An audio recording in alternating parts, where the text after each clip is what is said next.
This is Dateline News and Conversation. Well, it happened 24 years ago, and I am sure that everyone watching this show remembers it like it was yesterday. We all remember where we were when we heard the shocking news that the World Trade Center was brought down by airplanes. And several years ago in Portland, Maine, I interviewed my guest for this show when he showed a video and spoke about what really happened on 9/11, 2001. I'm happy to welcome my guest tonight, who is San Francisco Bay architect Richard Gage, a member of the American Institute of Architects and the founder and former CEO of Architects and Engineers for 9/11 Truth. He now leads the charge for a new World Trade Center investigation, along with his wife Gail, at richardgage911.org. That's one word, richardgage911.org. The organization he founded, Architects and Engineers for 9/11 Truth, now numbers more than 3,600 architects and engineers demanding a new investigation into the explosive destruction of all three World Trade Center high-rise buildings on 9/11. Richard Gage, welcome to my show. Thank you, Regis. Great to be here with you again. Well, and it's great to see you again. Richard, I have a number of questions, and I'd like to start out. You can go any way you want, but I'd like to ask, it seems to me that most Americans today no longer believe the official narrative. Can you explain how this change has come about? Well, COVID had a big deal to do with it. We were lied to about the false disease and the false solution to that disease, which is neither safe nor effective. And that just woke a lot of people up. We have been giving our presentation the parallels between 9/11 and COVID on for 4 years now. And ever since I separated from Architects and Engineers for 9/11 Truth and began to speak about not only COVID, but the false flag operation of Gaza as well when it came along. So we are now speaking to the health freedom movement about 9/11, and that message is resonating and waking people up as well. I think there's a general awakening in the truth movement across the board. You know, we've got the Epstein files, we've got all kinds of opportunities to wake up the American people, and it's happening slowly. I'm glad to be a part of it. Well, I think it's happening a little faster than just slowly, because I really think with the different incidences from COVID to Palestine, Israeli genocide in Palestine, there's millions of Americans are beginning to question all of that. And now, most recently, the assassination of Charlie Kirk.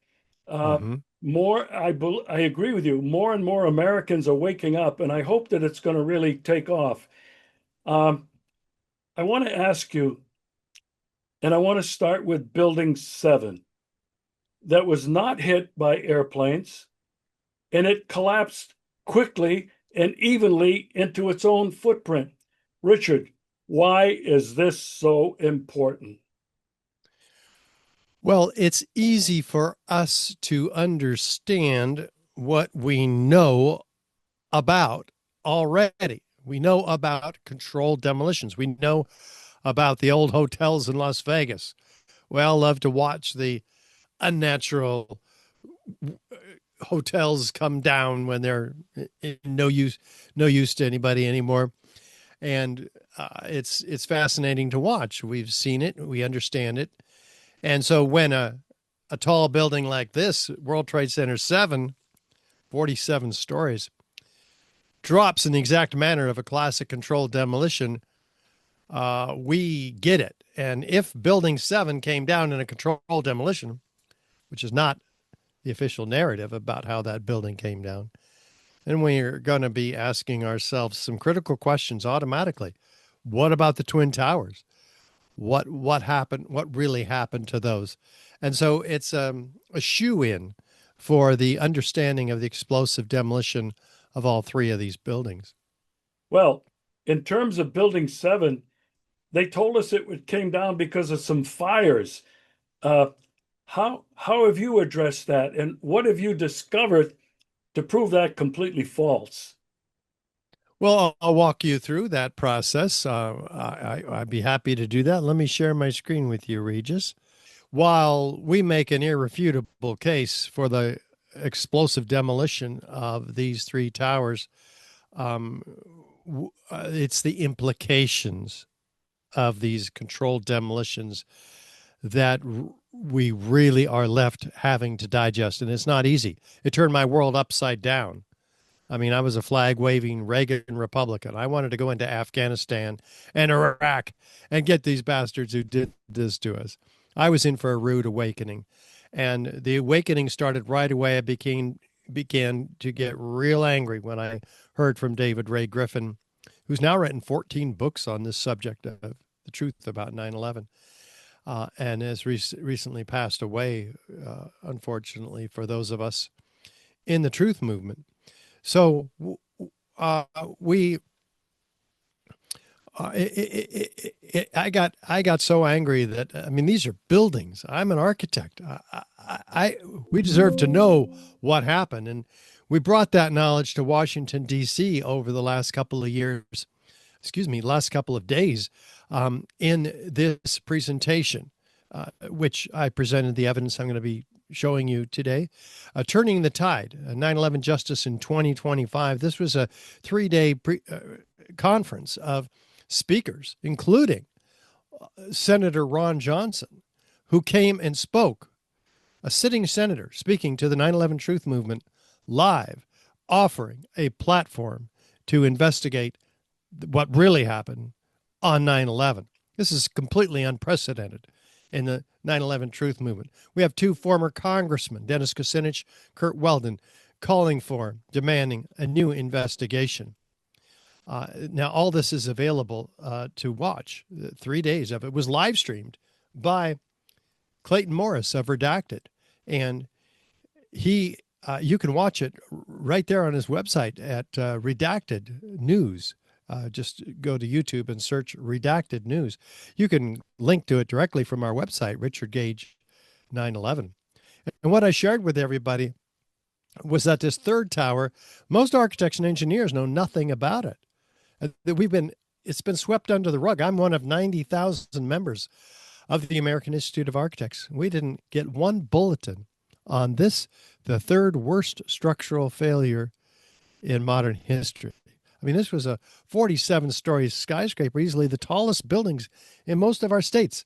And it was dwarfed next to the Twin Towers, which were the tallest buildings in the world at the time they were built. But this building wasn't hit by a plane, by the way.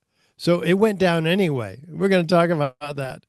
But when the towers went down, which were hit by planes, of course, there was some damage to the southwest corner of the building. And NIST examined this damage and ended up saying that this is not a significant factor in the building's collapse. NIST is the National Institute of Standards and Technology, who was tasked by Congress to explain these collapses to the American people. But this report blames something else beside the damage and beside controlled demolition for the cause of this collapse. Well, let's look at that collapse. Here's the east penthouse in the upper left. It comes down 6 seconds early in an isolated event, And then uniformly, the entire building does this straight down, symmetrically into its own footprint in under 7 seconds. We're going to break that down for you, but let's listen to the official narrative by Shyam Sunder of the NIST organization. What we found was that uncontrolled building fires caused an extraordinary event. The collapse of World Trade Center 7 was primarily due to fire. Fires. Okay, let's look at those fires. These are the worst fires that we have any photographic or video evidence of in the building. They're few, they're small, and they're scattered throughout the building. And they're burned out on the floor that NIST says was the area in which their initiation of collapse theory began, on the 12th floor. Fires are burned out. But they show us and imply that these fires are burning up to the time of the collapse because of their initiation of collapse theory, which is that these long span beams pushed this girder off of its seat on this column 79, causing floor 13 to fall on 12 and so on for 9 floors until what they call a progressive collapse. And anything could be further from the truth. First of all, there can't be thermal expansion of those long span beams because the fires are burnt out on this floor, which their own photographs reveal. Now, we've never lost a steel frame fire protected structure in history ever due to fires, not before 9/11, not after 9/11. Where we have completely engulfed skyscrapers, not one of which has come down. Steel frame fire protected structures do not come down due to fire. Well, they do come down due to controlled demolition. Let's look at a few of them on the left, a known controlled demolition on the right, Building 7. Is there any similarity? Is there enough similarity to warrant an investigation into the possible use of explosives, especially since fire, the official cause of this building's collapse, has never in history brought down a steel frame fire protected structure? So it behooves us to look at the features of controlled demolition one by one and see if Building 7 has all of them.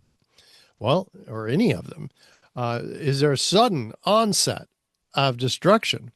Well, let's listen to Dan Rather, who narrated this set of events for us that evening. What you're seeing are high shots. Now, here we're going to show you a videotape of the collapse itself. Describe that. Now we go to videotape, the collapse of this building.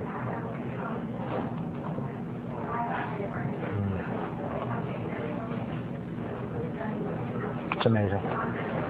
Amazing, incredible, pick your word. For the third time today, it's reminiscent of those pictures we've all seen too much on television before when a building was deliberately destroyed by well-placed dynamite to knock it down. What? Deliberately destroyed by well-placed dynamite to knock it down? Well, that's what it looks like, and that's what he's borrowing from, his frame of reference here. Unfortunately, never said this after 9/11, and unfortunately, this, with only 2 exceptions, this building destruction has not been shown to the American people at all. It's been swept under the rug. Let's look at feature number 2. Do we have a straight down symmetrical collapse? Well, we can tell from West Street that it is certainly straight down and symmetrical. How do you do that? You have to take out all core columns at once within a fraction of a second of each other, followed about a second later by the perimeter columns. Now, the question is, and that has to be repeated on every floor, by the way, Regis. We have fires that are going to do that. These fires, no, it's never going to happen, right? If you don't take out all the columns in that order with that level of precision, which these fires don't have, you get all kinds of problems. Problems like this that can occur if those controlled demolition charges don't go off. Or like this, somebody has to go into that building and set those charges again, right? Not going to be me. If buildings that are damaged on one side fall to that side, and so if building 7 was damaged in the northeast corner, like NIST claims, it should have fallen to the northeast corner. So we go on to the fourth feature of controlled demolition and find out how fast this building came down. Well, David Chandler, physics teacher, documents that it came down at free fall acceleration. What does that mean? That's as fast as a bowling ball falling out of the sky. Well, gosh, the bowling ball had no resistance under it. That's how it can fall at free fall. This building had 40,000 tons of structural steel that was 3 to 5 times stronger than it needed to be to hold this building up for its life. And yet NIST acknowledges, after being publicly embarrassed by members of AE 9/11 Truth, they finally acknowledged in their final report, which came out 7 years later after 9/11, that it came down in free fall for at least a third of its 7-second fall. Well, what does that mean? Where did all these columns go so that this building could fall at free fall? Columns that are buckling and bending still give at least a quarter of their original strength. They don't snap like pretzels. And yet these fires are said to have brought this building down at free fall and removed all those columns? Come on. So we look at feature number 5. What happened to this building? Do we have the total dismemberment of the steel frame structure? Yeah. A 47-story skyscraper has been reduced to 4 to 6 stories, 3 to 6 stories, like a house of cards. Fascinating. How does this happen? In a moment-resisting steel frame structure where they're designed to be ductile and not fail at their connections. The connections are the strongest part of the building in a moment-resisting steel frame structure. Now, here's a natural collapse, 4 of them. We have, due to earthquakes in this case, the concrete, though, is not, the column to beam connections are not all severed. The concrete is not pulverized to a fine powder. We recognize a building rather than a pile, like a house of cards. And yet these fires are said to have brought that building down in that manner. Well, let's look and see what could have. Here are witnesses of explosions. NIST says there are no witnesses of explosions. Well, here's half a dozen that evening. This is Daryl, a medical student. We were watching the building actually because it was on fire. The bottom floors of the building were on fire, and we heard this sound that sounded like a clap of thunder. Turned around, we were shocked to see that the building was. It looked like there was a shock wave ripping through the building, and the windows all busted out, and it was horrifying. And then, about a second later, the bottom floor caves out, and the building followed after that, and we saw the building crash down all the way to the ground. We were in shock, and then the worst part. Interesting. Sound of a clap of thunder, a shock wave ripping through the building, the windows busting out, and then the building coming down. This is Kevin McPadden, former Air Force medic. You heard explosions, like boom. It's like a distinct sound. It's not like when in compression, like boom, boom, boom, boom, boom, like floors that were dropping and collapsing. This was boom, and like you felt a rumble in the ground, like almost like you wanted to grab onto something. That, to me, I knew that was an explosion. There was no doubt in my mind. And what did Bill Rosati see? I was standing like 2 blocks away, and all of a sudden I just seen a big flash, and then I seen the building coming down, and I just seen people just running everywhere, chaotic like. Interesting. And former captain of the New York Fire Department, Richard Patterson. When 7 let go as well. and was a series of concussive explosions. And first responder Patrick Dillon.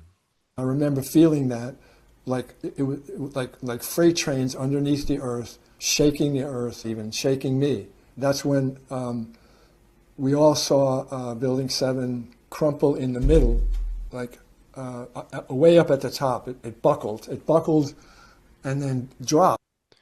And Richard Rotan's Deputy Director of New York's Office of Emergency Management. What did he experience? Then he had to go into that building to assess it. You could hear the building creak above us. You could hear things fall. You could hear the fire burning. You could see columns just hanging from the upper floors, gaping holes in the floors up above us. There was an elevator car that was blown out of its shaft and it was down the hall. Wait a minute. An elevator car blown out of the shaft. The shaft is here. It was blown into the hallway 30 feet away from the hoistway in which this elevator cab was installed. What can create that? Massive explosions can create that. Damage down here to the southwest corner cannot create that. And there was damage down here at the southwest corner. And so we've got all these witnesses, including Barry Jennings, who was the deputy of the housing department, who was called to a meeting along with Mayor Giuliani's attorney, Michael Hess. They were late to this meeting. It was called before the second plane hit the tower, but then the whole building had been evacuated before they got there because they were late. And they got up to the 23rd floor, and nobody was there. They'd been evacuated. Now they were told to get out of there. Made a phone call, and this is their experience on the way down. When we got to the 8th floor, I started walking to one side of the building. That side of the building was gone. The first explosion I heard when I was on the stairwell landing, when we made it down to the 6th floor. Then we made it back to the 8th floor. I heard some more explosions. What sort of sound? Like a boom. Like an explosion.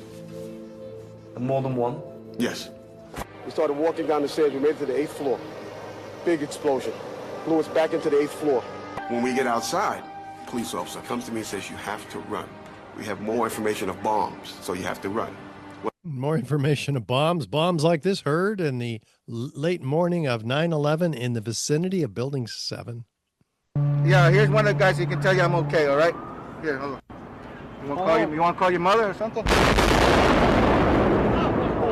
gotta get back from here. You know that. You gotta get back. All right. Don't worry about me. You need to make calls right now. All right, let's go. 7's exploded, is what they say. Well, what about witnesses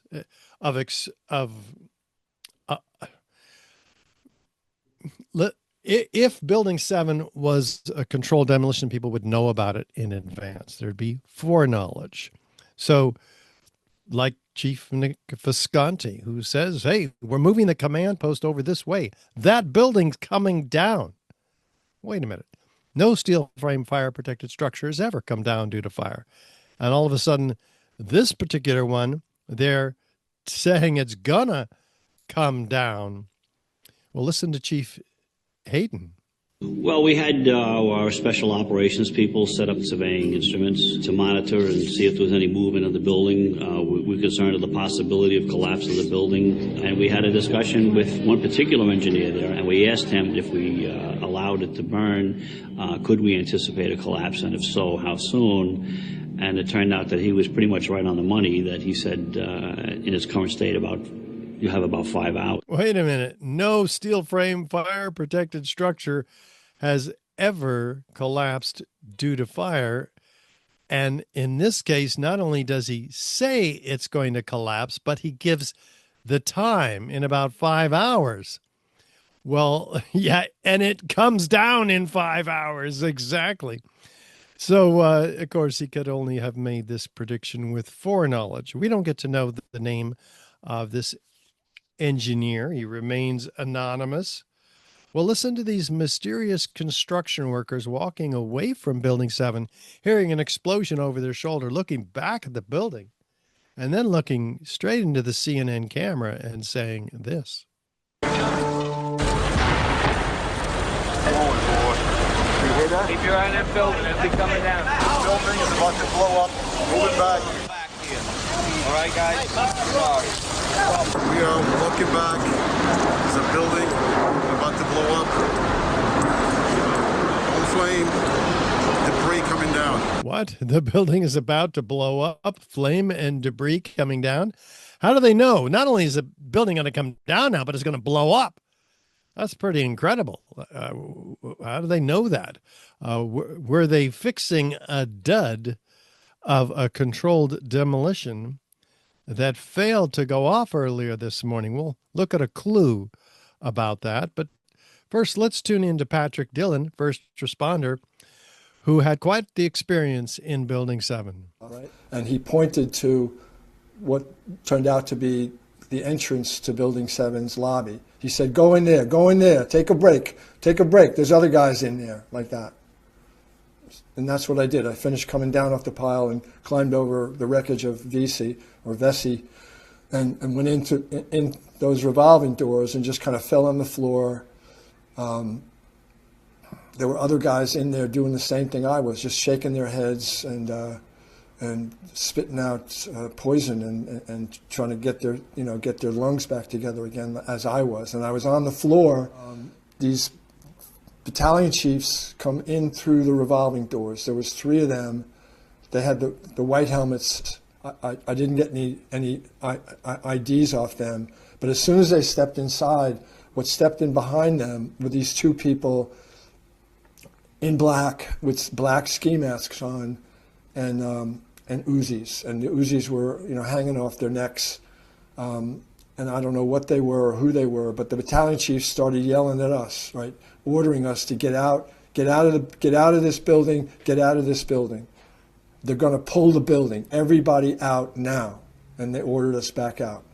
Very interesting. Well, that's somewhat corroborated also by Captain Patterson. So he and I made our way over to the entrance of the building.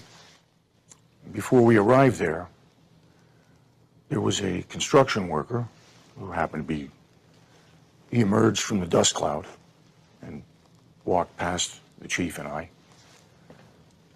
And he said he had overheard the chief's comment, and he paused and said, that'll be coming down around 5 o'clock. We part ways, we arrive at 7, and there were 2 paramilitarily clad men with black rifles, sunglasses. And as we approached the entrance, they closed ranks and said, one of them said, this building has been secured. Which is odd, because in my experience in the FDNY, anybody preventing access to the fire department in the event of a fire, that's a criminal act. The chief and I were not in a position to argue the point, given the inequality in weaponry present. And Kevin McPadden, who was a witness of explosions, but before that, he and others were held back about 6 blocks from Building 7. They were told it was going to come down. And this is what he hears from a radio held in the hands of who he believed to be a Red Cross worker. At the last few seconds, he took his hand off, and you heard 3, 2, 1. What? Do fires bring buildings down to countdowns? What's really going on here? And how did the BBC announce the collapse of this building 20 minutes before it happened? Now, more on the latest building collapse in New York. You might have heard a few moments ago I was talking about the Salomon Brothers building collapsing. And indeed it has. Apparently that's only a few hundred yards away from where the World Trade Center towers were. And it seems that this was not a result of a new attack. It was because the building had been weakened. during this morning's attacks. We'll probably find out more now about that from our correspondent, Jane Stanley. Jane, what more can you tell us about the Salomon Brothers building and its collapse? Well, only really what you already know. Details are very, very sketchy. Sketchy indeed. They apologized for this grievous error, citing the confusing events of the day. What, does that make them psychic? Incredible. And CNN announced the collapse of this building at 11:07, which was 20 minutes earlier. The actual what they say was the collapse. In New York, Alan Dodd-Frank joins us on the phone in Lower Manhattan. Alan? Aaron, just 2 or 3 minutes ago, there was yet another collapse or explosion. I'm now out of sight. A Good Samaritan has taken me in on Duane Street. But at 11:15, there was another collapse or explosion following the 10:30 collapse of the second tower. And a firefighter who rushed by us estimated that 50 stories went down. The street filled with smoke. It was like a forest fire roaring down a canyon. Now, as I think Patty Sabga and others have told you, all of Manhattan is covered, downtown Manhattan is covered with thick white ash and building material. Incredible. Well, had that building come down at that time, 10:45, it would have been completely obscured by the massive dust cloud released when the towers went down earlier. We would never even have any videos of it. Was it supposed to go down at that time and didn't? Was it a dud? And were those mysterious construction workers walking away from Building 7 in the afternoon who were saying the building's going to blow up? Were they fixing that dud? Important information to follow up on. Well, we have to ask ourselves then, what do the experts say? Here's one of the top demolition experts in the world. Danny Jowenko is the expert on this in Europe. What did he say? Dit is controlled demolition. Zeker weten. Zeker weten. Er is nagesprongen. Dit is in opdracht gebeurd. Het heeft een team gedaan van experts. A hired team done by experts. Well, this is the opinion, in so many words, of Kamal Obeid, one of the 36 structural engineers signed on to the petition demanding a new investigation. A localized failure in a steel frame building like World Trade Center 7 cannot cause a catastrophic collapse like a house of cards without a simultaneous and patterned loss of several of its columns at key locations within the building. Does that sound like something fire's going to accomplish? No. And this got the attention of one of the top forensic structural engineers in the country, Professor Leroy Hulsey, who, along with his team of PhDs, students, developed two competing very high-tech software programs that they didn't have available, at the time NIST was doing their analysis. And they corroborated each other. They found that, gosh, in order to take out all the columns in the building, we have to, in order to bring the building down like their computer model on the left, like the video in the center looks, we had to take out all the columns in the building. Well, NIST had their computer model, and they tried to do the same thing, but couldn't. They took out 400 structural steel connections, failing every second, which is completely unnatural, and trying to prove that this is a natural event, right? And the building begins to tip over to the right. So they stop it 2 seconds into its overall collapse. They don't even show us what happened. So the essential findings: fire didn't cause the collapse of this building.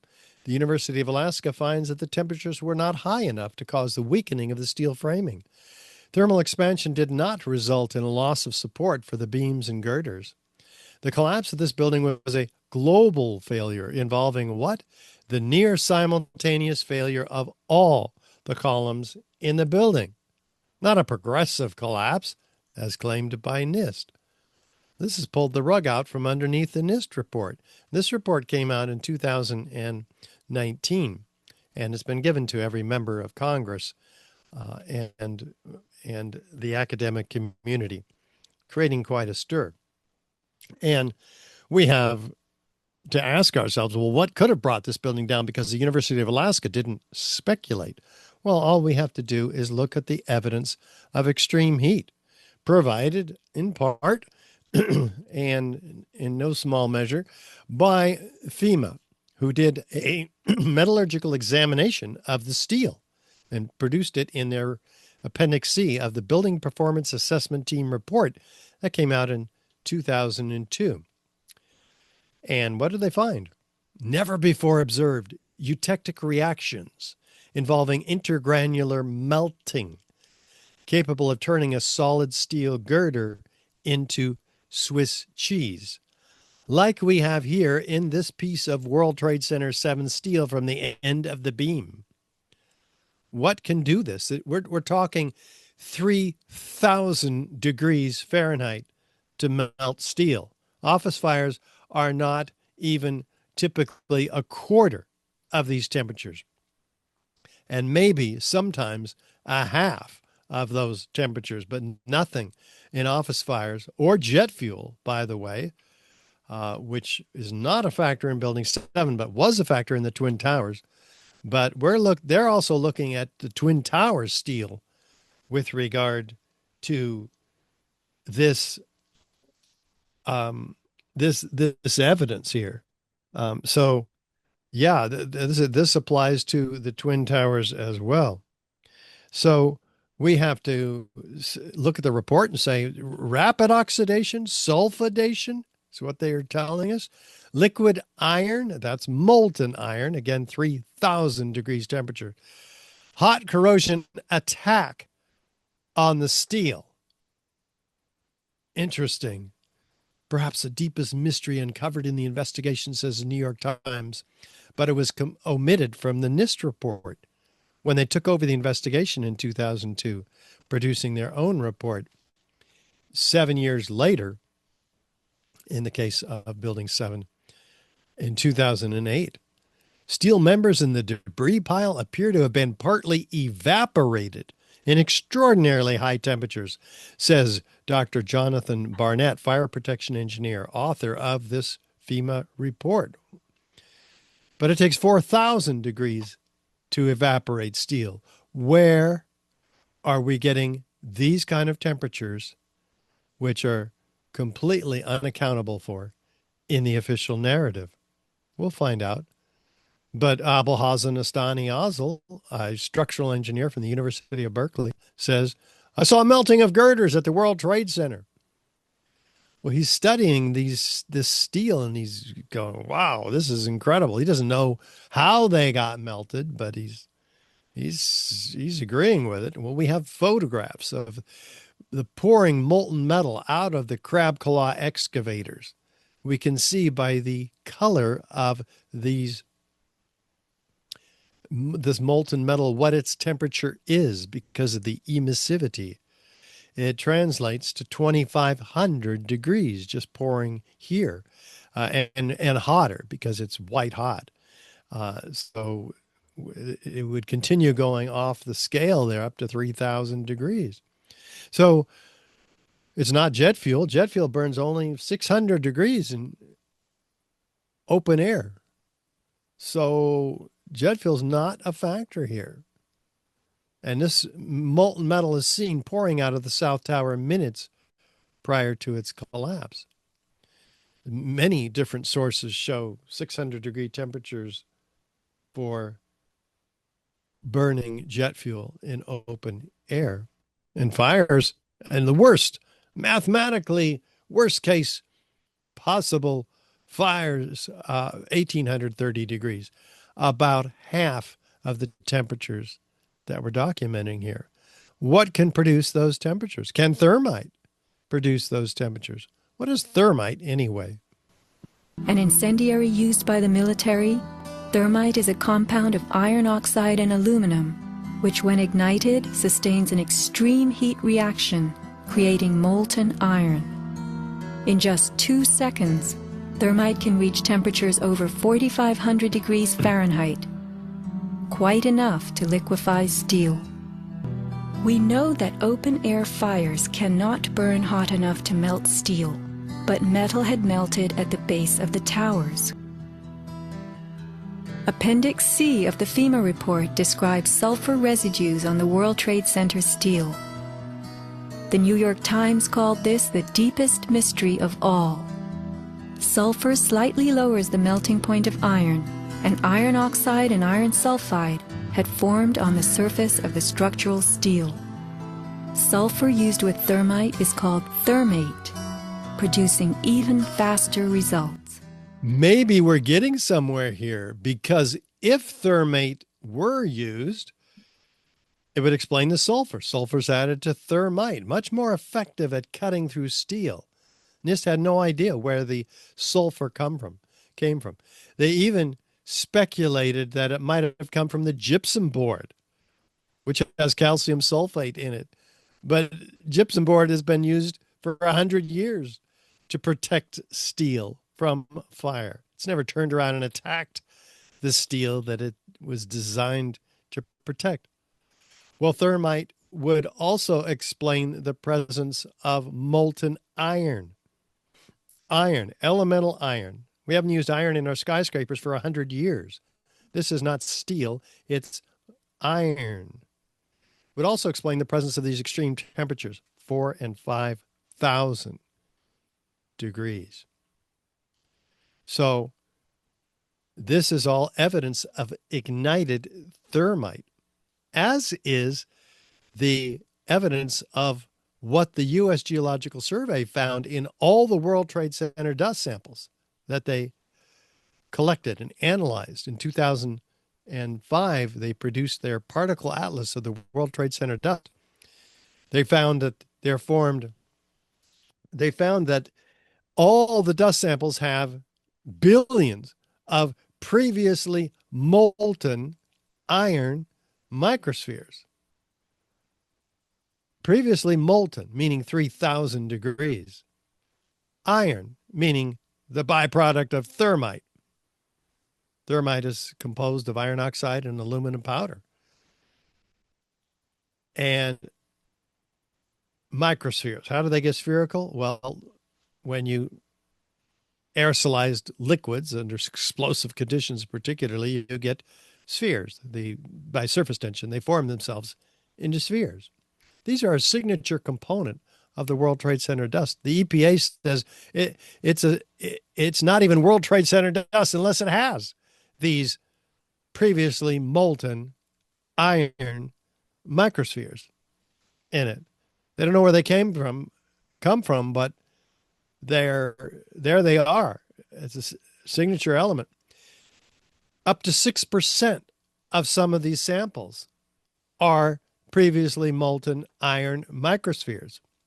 Up to 4 tons altogether by extrapolation throughout all the World Trade Center dust.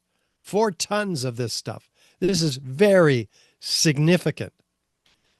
The R.J. Lee Group says they're formed during the event. This is an environmental consulting firm, well known throughout the world. They're formed during the event, not before, by the iron workers welding the building, not afterward by the iron workers taking the building apart, but during the event. Well, we can find out where they come from. All we have to do is an experiment. Experiment is the arbiter of competing hypotheses. Let's light some thermite. Looks like sparks, thousands of them. Well, they cool and they fall in the pan and become previously molten iron microspheres. That's where they come from. Okay, this is all evidence of ignited thermite. Is there any evidence of unignited thermite in the World Trade Center dust? Well, yeah, a team of 8 international scientists led by Niels Harrit in Copenhagen studied 7 independently collected samples And they find the same thing in all of them. These red-gray chips, dual layered, red on one side, gray on the other. They were applied like a paint. They thought they were paint. In fact, it looks like primer paint. But unlike primer paint, they're attracted to a magnet. So they do some detailed work on the red layer and find why because primer paint is not attracted by a magnet, though it has iron in it. It doesn't have that much.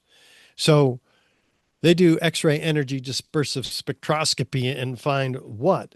The ingredients of thermite, which is what? Aluminum and iron, FeNaL. Well, this is interesting. They get real curious now. What are the ingredients of thermite, the signature of thermite, doing in the World Trade Center paint samples? They zoom in 50,000 times with an electron microscope and discover what? That we have particles that are 1,000 times smaller in the diameter of a human hair of iron oxide crystals and aluminum platelets at the nanoscale. And they're set in a matrix, organic material, oxygen, silica, carbon. Now, this is what they use in TNT, organic material, to expand rapidly and knock things over. That's how explosives work.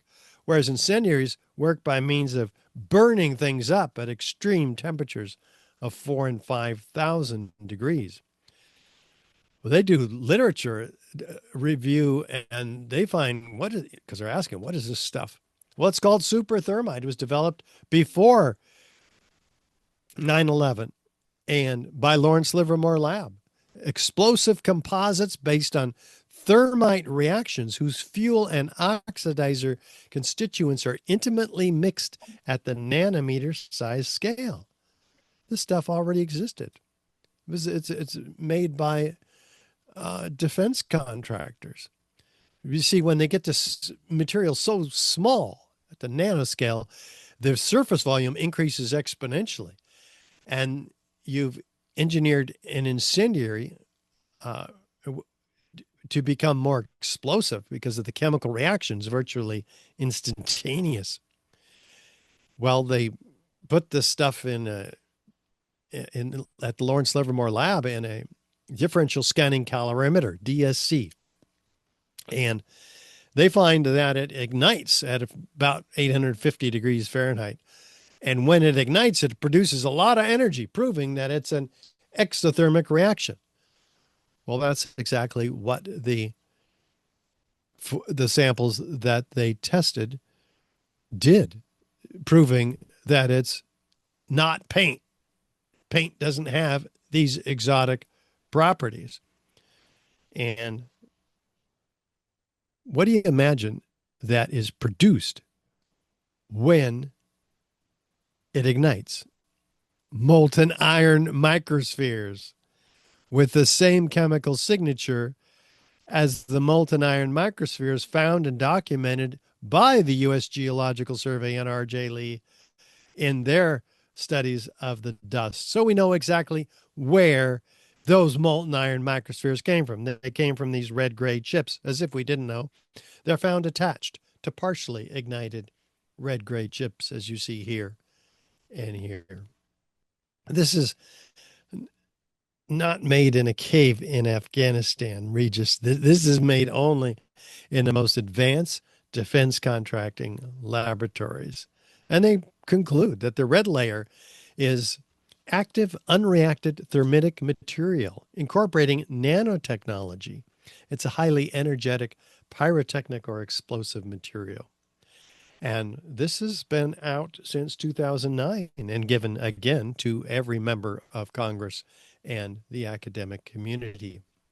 So we have the 10 key characteristic features of controlled demolition, along with some very uncharacteristic features involving incendiaries in controlled demolitions.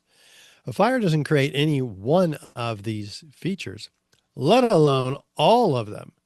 with additional circumstantial evidence, corroborative eyewitness testimony. This is proof of controlled demolition. A body of proof that's convinced 3,600 architects and engineers signed on to the petition demanding a new investigation. And many of them appear in our ongoing series, film series 9/11 Crime Scene to Courtroom, where we've produced 4 out of 12 episodes already, which you can see at 911c2c.org. Stands for 9/11 Crime Scene to Courtroom, an unprecedented film series taking the hard evidence of the 9/11 crimes to court. Here's an introduction to the series. No matter how improbable the conclusion may appear, when you've eliminated the impossible, whatever remains, however improbable, must be the truth. We're bringing alive in the film the 60 exhibits of the 9/11 WTC evidence contained in the Lawyers Committee grand jury petition that have already been submitted to the U.S. Attorney in Manhattan to present to a special criminal jury. This historic investigation is ongoing, and there's a role for you in it. Yes, you can help us bring the real perpetrators to justice. Through this film series, we're bringing together 24 experts in their fields. They ignored any scenario involving incendiaries. Demolition work, you're going to set charges on each floor. The building could not have been brought down by office fires. In other words, all of the interior columns over 8 stories came down, were basically lost at once. I could make out what looked like from a science fiction movie, molten lava, okay? And he paused and said, that'll be coming down around 5 o'clock. We'll be filming these evidence presentations not only for our filings with the grand jury, also as presentations to each of you. We're inviting you to serve as virtual grand juror during each episode.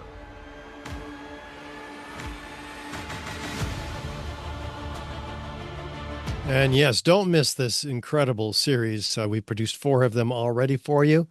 You can find them also at richardgage911.org and 911c2c.org. And what we're leading to in this series is the Twin Towers, because Building 7 is a prelude. It is an obvious set of controlled demolitions. And we have to ask ourselves, is there any evidence of explosive demolition of the Twin Towers? Let's just look at them. Where we have them compiled here simultaneously, though they occurred 15 minutes apart, this destruction, with upward, outward, arching streamers, a geometry of fireworks, freely flying structural steel sections weighing 4 and 8 tons laterally ejected out of the towers at 85 miles an hour, landing up to 600 feet in every direction, trailed by thick white smoke clouds. Wait a minute.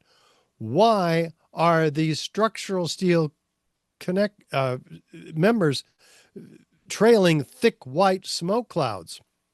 What's going on here?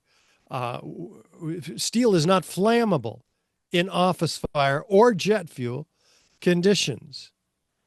So what's happening? What are those thick white smoke clouds?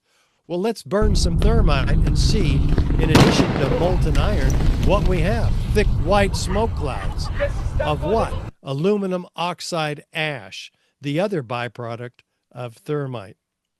We'll come back to this. But let's look and see if the Twin Towers have any of the features of controlled demolition. Beginning with, is there a sudden onset of destruction? Let's look at the North Tower. It's standing at rest, and all of a sudden, it's in uniform downward motion. No jolt, no hesitation upon impact of the cold, hard steel below. Same with the South Tower. It's in uniform downward motion suddenly. It's not slowing down. The official narrative tells us that the upper part drove the rest of the building down to the ground and then destroyed itself. This is called the crush down, crush up theory, put forward by Zdeněk Bazant, from Northwestern University in this piece of mathematical wizardry that he produced while the rest of us are freaked out over the next 2 days following the attacks of 9/11. He submitted this paper, apparently working in his den. I mean, we didn't know when the next attack would be. What's happening here? Well, it suffers from some. It took engineers, by the way, 10 years to decode this piece of encryption. So, which remains, by the way, the key theoretical basis for NIST's column failure theory. We'll find out what happens when the engineers finally decoded it. But it suffers from Newton's third law of motion right off the bat. There's an equal and opposite destructive force when two bodies collide. A lighter body and a heavier body, for instance, the upper and lower sections. To compare Volkswagen running into a Mack truck, who wins, right? Does it matter if we drop the Volkswagen onto the Mack truck? No.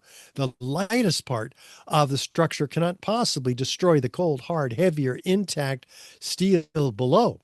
As you can see, we have the lightest part, 5/8 inch I-beams at the top for the columns, wide flange sections, in the mid height, 52 inches by 22 inches, and then filling in with steel as we go down all the way to the bottom, almost solid steel. Well, we're told that the upper part drives the rest of the building down to the ground, but is it? Let's make it easier. Look at the lower red line, the point of plane impacts. Is the top part destroying the bottom part, or is it being destroyed itself? And we'll find out what's destroying it. We already have a good insight into this with the use of incendiaries, but no, the top part is telescoping in on itself. It's being destroyed. The question is, what's destroying it? So it's not driving anything down to the ground. If it were, we would see it.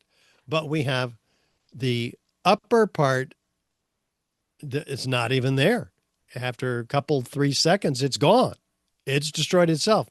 None of the photos, none of the videos show an upper part destroying the lower part, driving it to the ground. If it were there, it would have destroyed these few remaining columns standing 900 feet in the air for 6 seconds until they are destroyed, presumably with an explosive at the bottom, and then the top part drops frame by frame through the that is released from it. So very clear what's going on here. This is not steel turning to dust as has been hypothesized by some. In fact, which one is a volcanic eruption and which one is the World Trade Center? You could hardly tell, right? This is a building blowing up. It is not a building collapsing with upward, outward, arching streamers, a geometry of fireworks. Again, freely flying, solid, molten objects trailed by thick, white smoke clouds. Yeah, the volcanic eruption is on the right. And what about that theory of Zdeněk boson? The top part's not destroying the lower part. No, the building is blowing out and away from the core, which is partially remaining intact. That is a very different collapse scenario than what we thought. So we got to ask ourselves then, is there any evidence of explosions and flashes of light? Well, NIST says no. They say they interviewed 116 first responders. Well, they must have missed these 156 first responders, all of whom are witnesses of explosions, many before the towers even came down. 12,000 pages of testimony read by Professor Graham McQueen, which is all of which is on the New York Times website. Let's look at a few of them. We felt the ground shake. You could see the tower sway, and then it just came down. All of a sudden, the ground just started shaking. Felt like a train running under my feet. The next thing we know, we look up, and the tower is collapsing. Shortly, it actually shook my bones. Shortly before the first tower came down, I remember feeling the ground shaking, heard a terrible noise, and then debris just started flying everywhere. Again and again, you're going to hear this specific order of events. They're hearing something, they're seeing something, they're feeling something in the way of explosions before the tower collapses. I saw flash, flash, flash at the lower level of the building. You know, like when they demolish a building, with each popping sound, initially an orange, and then a red flash came out of the building. Then it would just go all around the building on both sides. Saw a number of brief light sources being emitted from inside the building between floors 10 and 15. He saw about 6 of these flashes accompanied by a crackling sound before the tower collapsed. I saw low-level flashes. I saw flash, flash, flash, and then it looked like the building came down. An explosion appeared at the very top simultaneously from all 4 sides. Materials shot out horizontally, and then there seemed to be a momentary delay before you could see the beginning of the collapse. How specific does this expert witness, this fire chief, need to be? Then there was an explosion in the South Tower, one floor under another. When it hit about the 5th floor, I figured it was a bomb because it looked like a synchronized, deliberate kind of thing. Seemed like on television when they blow up these buildings, seemed like it was going all the way around like a belt, all these explosions. The building was blowing out on all 4 sides. We actually heard the pops. You know, you heard the pops of the building. I thought the terrorists planted explosives somewhere in the building. That's how loud it was. A crackling explosive. Another loud boom at the upper floors. And then a series of smaller explosions which appeared to go completely around the building at the upper floors. And another loud, earth-shattering blast with a large fireball that blew out more debris. The lower level of the building, you know, like when they demolish a building, that's what I thought I saw. Did you see any flashes? I said, yes. I thought it was just me. He said, no, I saw them too.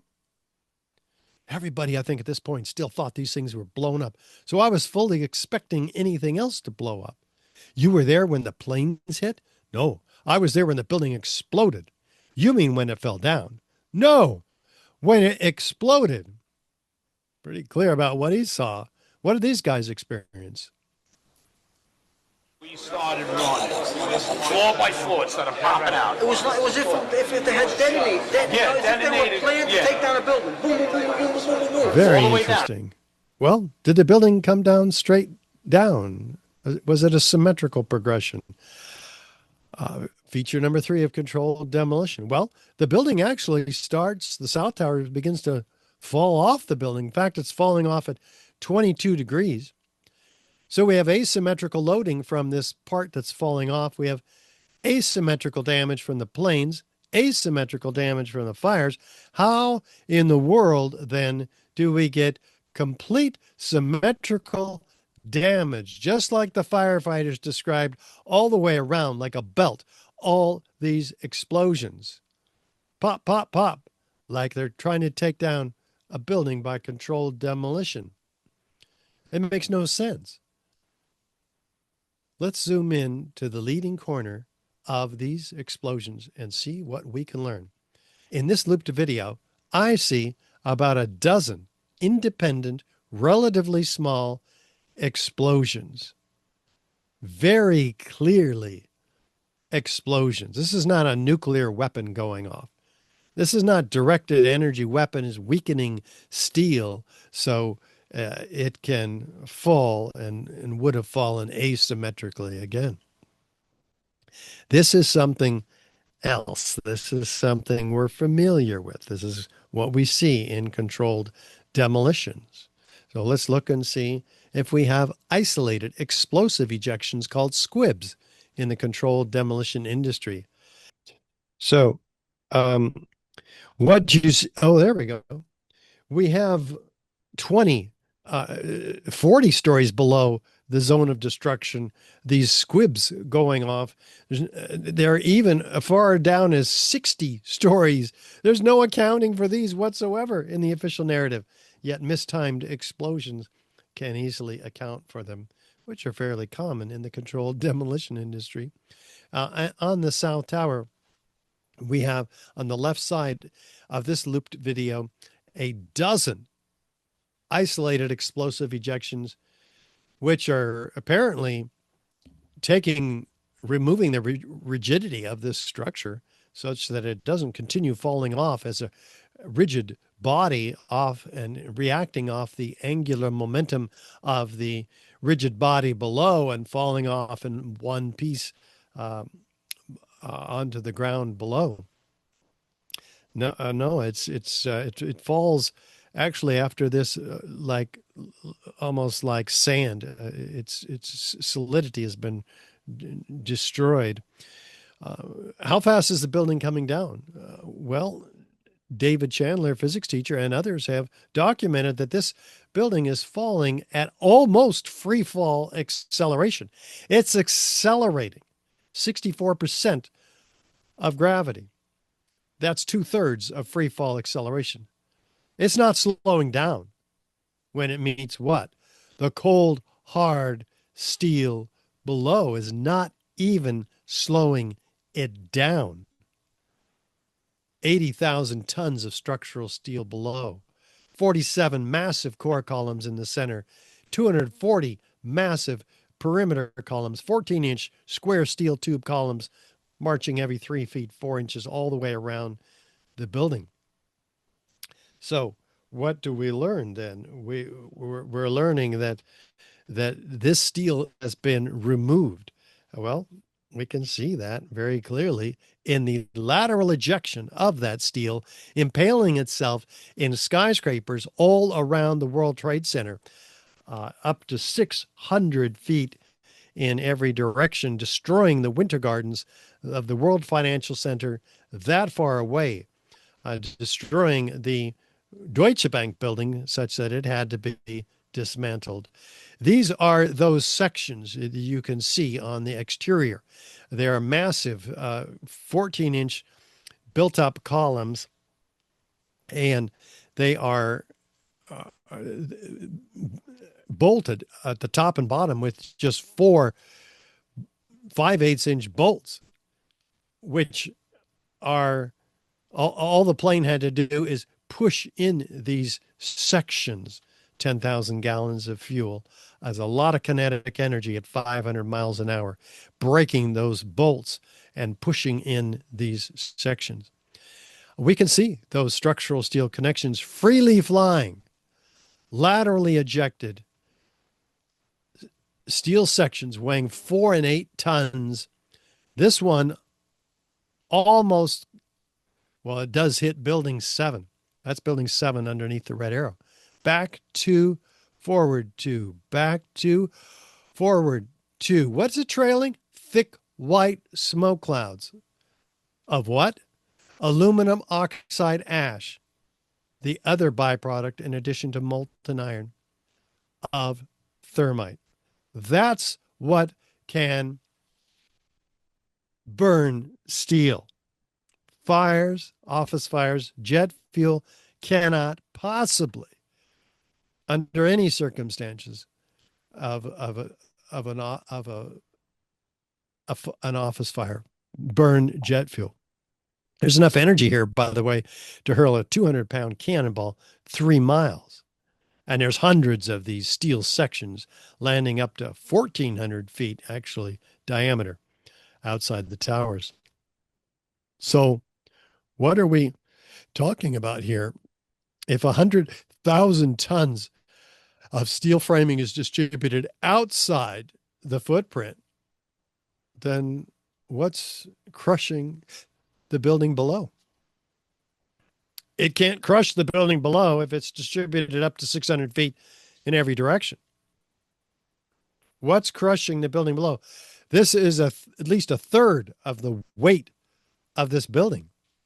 That's not available to crush the building below. Maybe it's the concrete, because we're looking for some missing concrete. 110 floors, by the way, each an acre in size, with 4-inch and 8-inch thick concrete poured on metal decking supported by lightweight steel trusses. What happened to 110 floors of concrete built assemblies? All we see at the bottom is a 4, 6, 8-story pile, depending on how you define it, of miscellaneous metal.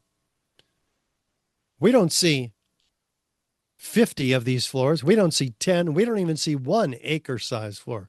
We don't see a half acre, a quarter acre, an 1/8 acre, a 16th acre size floor. They have been completely pulverized. Compare that to a 33-story collapse, a third the height of the Twin Towers, producing 4 to 5 times more height in the pile and pancakes. You see the floors. Look at the guys in the lower right. You can see that the height of this is 60, 70 stories. 60 or 70 feet. Incredible difference in this natural collapse versus a very unnatural collapse on the left of World Trade Center 1 in New York. So where is the concrete? Where did it go? Oh, there it is. It's pulverized in midair. 90,000 tons of concrete. What can pulverize or decompose 90,000 tons of concrete?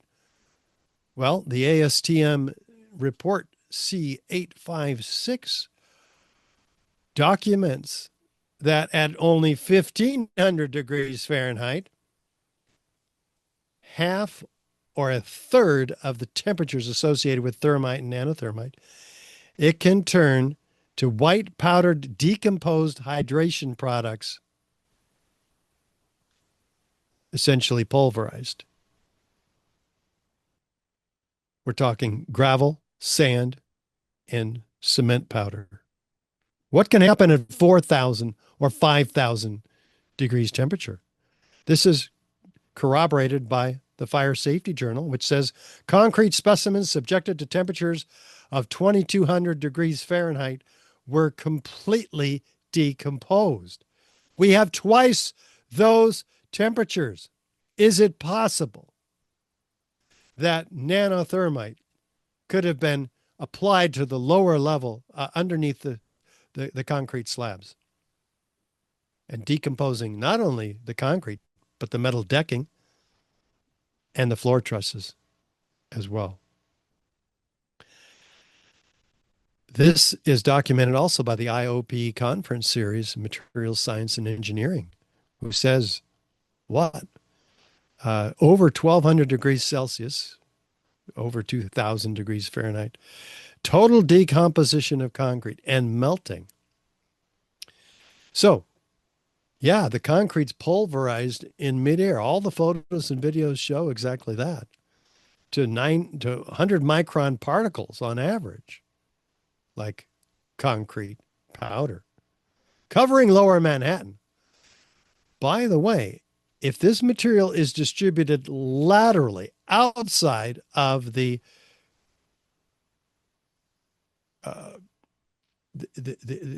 boundary of World Trade Center and into the streets in a blanket 3 inches thick from river to river in a 3 square mile area, then how is it available to crush the building? This is another third of the weight of this building.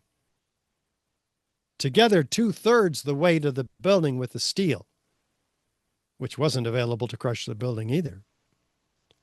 Well, if 2/3 of the weight of the building is not available to crush it, then this theory by Zdenek-Bazant is completely fraudulent. And yes, it's been decoded by engineers. What did they find? Not only did they use all that weight to crush the building, they doubled the mass up above it fraudulently. They decreased the column strength below fraudulently in an effort to rig this building equation, the calculations in favor of a collapse. This has been refuted by engineers, Tony Zamboni, Richard Johns, Gregory Zudolinski, in several papers. But the American Society of Civil Engineers won't publish it in the Journal of Engineering and Mechanics. Why? It's out of scope. Wait a minute. How is it out of scope to publish a challenge to a previously published paper in that journal? That's what we do in scientific literature. That's how we challenge each other. So there's lawsuits that are going on about this, and ethics violations, challenges to ethics violations with the American Society of Civil Engineers. Well, how could they have had access to plant thermite, nanothermite, high energy explosives? Well, coincidentally, there was a fireproofing upgrade going on the months and years before 9/11, which coincidentally, interestingly, coincide with the point of plane impacts. Could they have been applying thermite, nanothermite to the underside of the concrete floors in those areas? This is captured by Kevin Ryan, digwithin.net, in his flawless or his deep research into what happened, what really happened to these buildings in the documentary, the essays he's written, four-part essay, Demolition Access to the World Trade Center Towers. Well, what if they also had access to the elevator shafts? That would have given them access to the core columns and beams in the building, which are immediately adjacent to those elevators. Interestingly, they would have had to have gone through the 2 inches of gypsum board to access on all those floors. The elevator hoistways are full of this material, gypsum board. But that would have created, if you've ever worked with gypsum board, a lot of dust. Well, interestingly, Scott Forbes, senior database administrator of the Fiduciary Trust, it was probably the week leading up to 9/11. Every morning I'd come in around 7 a.m. and the dust was incredible. It was filthy. It was like the cleaners weren't cleaning. Right where the windows were, there was a sill which enclosed radiators. I was sick to death of the dust which was appearing on the windowsills. It was dirty grey and very, very noticeable in that week leading up to 9/11. Did they have access, though, to the elevator shafts? Yeah. The largest elevator modernization project in the world was going on the 9 months prior to 9/11. So a team from Ace Elevator had the contract. They got it from Otis Elevator, who had installed and been maintaining these elevators from their existence. And they got this contract. They came out of nowhere to get it. This was their only contract. Who was really on this team? Well, they weren't available to ask questions like that. On 9/11, they were pulled out, about 50 of them, to discuss some business at a union meeting. Fascinating. Certainly want an investigation of Ace Elevator and the possibility that they could have planted these explosives, incendiaries. Was there really an elevator modernization going on? Well, we also have to study the disposition of 180,000 tons of steel and easily the largest and most perplexing structural failures in history. 400 truckloads a day, starting just 2 weeks after 9/11, were lined up, and to take that steel, put it in the landfill, and then ship it to China for recycling before investigators could get a proper investigation. This is the illegal destruction of evidence in a crime scene, prompting Bill Manning, editor-in-chief of Fire Engineering magazine, to cry out, "Crucial evidence that can answer many questions is on the slow boat to China," showing an astounding ignorance of government officials to the value of a thorough scientific investigation. The destruction and removal of evidence must stop immediately. But it didn't. And so, along with the evidence of extreme heat in the Twin Towers, which we looked at earlier, and thermite incendiaries, this is all direct evidence of destruction with explosives and incendiaries, and not any of these can be accountable for in the official narrative whatsoever, especially all of them, with additional circumstantial evidence and corroborative testimony. This is proof, a body of proof that's convinced 3,600 architects and engineers to sign on to the petition. Again, many of whom you'll hear in our documentary film series, which you can co-produce, by the way, a $500 donation for the post-editing, the post-production work. The editing is the biggest effort that we have going on. We need your support. And for a $10 donation, you'll live forever in our hearts. Donate at 911c2c.org. That's on the Lawyers Committee for 9/11 Inquiry, who is partnering with Richard Gage 9/11 to make this film, and this film series. So check out the first 4 and see if you want to participate in it, because Mick Harrison, the litigation director for the Lawyers Committee for 9/11 Inquiry, and myself are in the boardroom, as you saw, making the case, along with our experts, for the explosive demolition of not only Building 7, but the Twin Towers as well.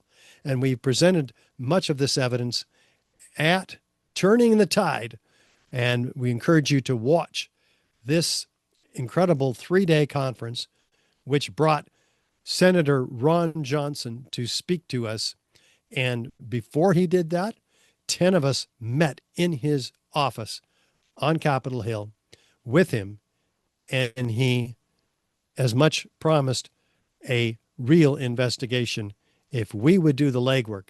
And we're going to start to compile all of the work we've done over the last 20 years and more into one set of documents. And that's what we're about. And we hope to have a real investigation in the next 12 months. We've been promised as much. So this is a very exciting time in the 9/11 truth movement.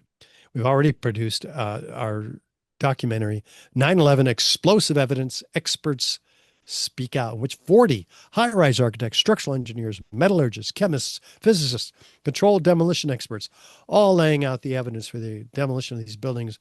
The 15-minute documentary made for PBS, narrated by actor Ed Asner, just on Building 7, and the story of Building 7 by the forensic examination by one of the top forensic structural engineers in the country, Professor Leroy Halsey, made by Dylan Avery, creator of Loose Change 9/11. You can download the evidence. It's all right here on this brochure, the outline of what we've been talking about today. Get it out to everybody. You can print it for free, send it to every architect, engineer you can find, everybody else that you know, because the truth about 9/11 is a dark one. We have to get to the bottom. Regis and I are going to start to talk about that and the implications of the evidence that you have just seen. Forced me in 2006 to draw my line in the sand, thus far and no farther. I am going to speak up about this. I am going to do something. I am an architect. These are buildings. We want you to share this information, because we didn't come here to just talk about you. We didn't come here to talk so you could put your head in the sand. We don't want you to do that, like so many Americans are doing around this and other critical issues. It's time to speak the truth about 9/11. indeed join us in the 9/11 Truth Movement and support us at richardgage911.org so we can do the work that you don't have to, but we need to do it. And believe me, we need your support very much. Richard, that evidence you provided is incontrovertible. It's very emotional to watch it all again.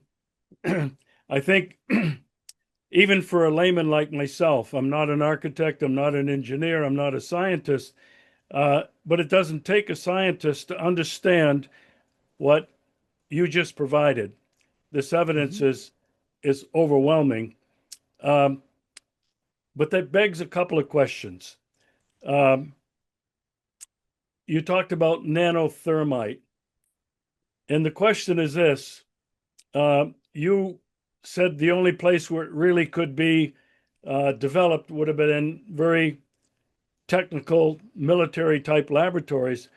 My question to you, and you began to address it, the elevators over periods of months were used for somebody to go floor by floor and place these explosive devices strategically on metal columns, which caused them to melt.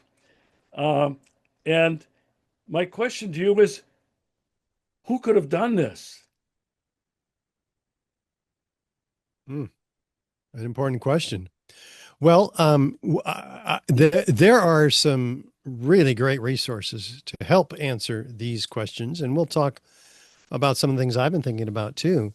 But Kevin Ryan has written a book called Another 19 Suspects Who Might Have Been Really Responsible for the 9/11 attacks. And in it, he examines the tenets of the building and the motivations. We also have an important set of a documentary by James Corbett of the Corbett Report, in which he documents who benefited. 9/11 trillions. Follow the money. He goes deep on the money path, and there's trillions. We're talking. This is not just, taking a couple of buildings down to manipulate Americans in a false flag operation to take our freedoms, our civil liberties away, destroy them through the Patriot Act, the Military Commissions Act, the National Defense Authorization Act of 2012, in which any of us now can be arrested without a right to a lawyer, a trial, a jury. We can be tortured. We can be assassinated. American citizens without any due process. And that is, all of our phone calls, our emails, our text messages are systematically swept up and stored in the largest building in Utah for use against us later. So this is a motivation of a control grid in a tyrannical police state that we are heading directly into, absent blowing the whistle on this false flag operation, 9/11, COVID also. But we've also, this manipulation led by the media's drum up to war in Afghanistan and Iraq, we so gullibly went along with this, where we being the CIA primarily, engaging in the takeover of the opium production in Afghanistan, where 90% of the world's supply came from. The Taliban had shut that down before we invaded Afghanistan, from something like 1,500 metric tons down to 285 metric tons. And then when we took over in Afghanistan, it skyrocketed within 6 years up to 6,000 metric tons. Well, guess what? We were kicked out of there 14 years later, the longest war in U.S. history. And the Taliban shut it back down to a couple hundred metric tons coming out by UN numbers. All these numbers are UN. So that surpasses the profits of all the oil companies put together, the drug trade there. And the banking cartels are in on it. The CIA's in on it. Read The Politics of Heroin. I forget the author. And then we have Iraq. Saddam Hussein had nationalized his oil, and today it's owned by foreign corporations. It's being pillaged by foreign corporations. So that is huge financial interest. Not to mention the takedown of what Wesley Clark called 2 weeks after 9/11, that the memo from Rumsfeld given to a general who used to work for General Wesley Clark, who was the NATO commander. He said that they're going to take down, the document said they're going to take down 7 countries in 5 years, in addition to Afghanistan. So not just Iraq, but Lebanon, Syria, Yemen, Somalia, and ending with Iran. So Iran is the only one left on that list, and we bombed them recently. So some think that war is not over. So whose foreign policy are we enacting? All of these countries were enemies of Israel. Israel has a way of making enemies, and we certainly are at their behest with incredible donations from AIPAC to almost all of our Democrats and Republicans. We have huge problems in this country, and that's just the beginning of it. Well, Richard, I wasn't sure you would want to go there, but I certainly have. Me either. I certainly have gone there. There was no doubt in my mind after a couple of years that it was an inside job. The administration of Bush the cowboy, who probably didn't know much about what the hell was going on anyway, but certainly Dick Cheney was a part of it. There's enough evidence to prove that he was. And when you talked about who benefited from this, it was obvious that Israel benefited from this new war on terror that Bush, the cowboy, announced immediately. A new war on terror that, as you mentioned, 7 Arabic countries were to be destroyed within the next few years. That's an incontrovertible piece of information that when you link it to what happened to the Twin Towers in Building 7, it is clear that only Israel benefited from that attack. Now, I have one more question I have to ask you, because for me it indicates an incredible cover-up. You mentioned that the remains of the structural steel buildings, which we all saw over and over again in video and in photographic images after 9/11, within days, in fact, within a day or so, trucks were removing that to barges that were brought to China. Richard, if this is not obvious that there was a cover-up underway, I don't know what is. Mm-hmm. Agreed. So, Richard, I can't thank you enough. This was an incredible presentation. I'm glad that you brought up a couple of things. I really am, about how these materials had to be placed on all of these columns in all of the buildings. Somebody had to do that. Somebody had access to this technology that was probably only available in a handful, maybe less than a handful of laboratories, military research facilities. Maybe even Israel had knowledge of this, or they got it from the United States. But how it was placed, when it was placed, who did it, are all questions that I know everybody is going to have answers for. I want to thank you for spending this time with me. This was an extraordinary show for me and for my viewers, and I will do everything I can to continue to keep this story alive and to spread this message as far and wide as we can.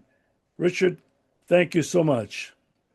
Thank you, Regis, and I encourage all of those of you watching to do something with this information. Don't sit on it. Spread it around.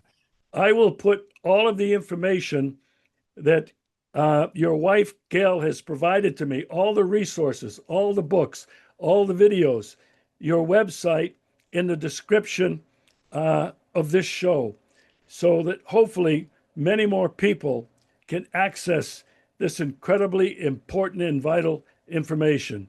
Richard, thanks again for your time and for everything you've done for the last 24 years. Thank you, Regis.